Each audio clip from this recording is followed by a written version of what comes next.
Carlist forces succeeded in their offensive operations in Andalusia and took vital cities previously controlled by the legal Spanish government, including Malaga, Gibraltar, and their provisional capital of Sevilla. Government forces had to abandon the south and move towards defending Valencia and territories around it. In the light of the collapsing morale of the loyalists, General Günther von Kluge, head of the Imperial Expeditionary Force in Spain, ordered his armored divisions to launch an offensive against weakened armies of the CNT-FAI, hoping to break through their defensive lines and seize the center of their activity in Barcelona, thus securing Catalonia for the loyalists and ending the risk of a syndicalist victory in Spain. While during initial offensive operations at the Ebro, anarchist militias were pushed back by the combined German armored and air offensive, German tanks were stopped just before Barcelona.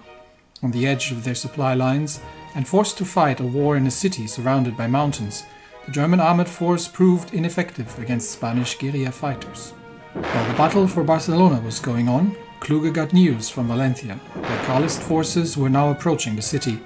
and many members of the Spanish government were planning to surrender to the Carlist faction. Kluge realized that any further operations would be useless, as they would most likely not be supported by the Spanish army, and, with the threat of the rest of his forces being destroyed by the Carlists, he contacted Berlin in a call for help. Seeing their ally fall to repeated Carlist offensives, Germany withdrew its recognition of the previous government and instead invited a Carlist ambassador to Berlin. On arrival, this ambassador was greeted by the Chancellor himself,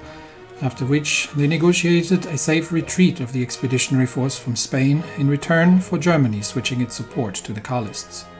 While both SPD and DVLP deputies complained in the Reichstag that this is a de facto betrayal of a German ally and drew clear parallels between this incident and the Schleicher-MacArthur split, Schleicher once again emphasized the need to build a cordon sanitaire against syndicalist revolutionaries seeking to destabilize Germany and its allies, and that, for Germany, it's not a matter of loyalty, it is a matter of survival.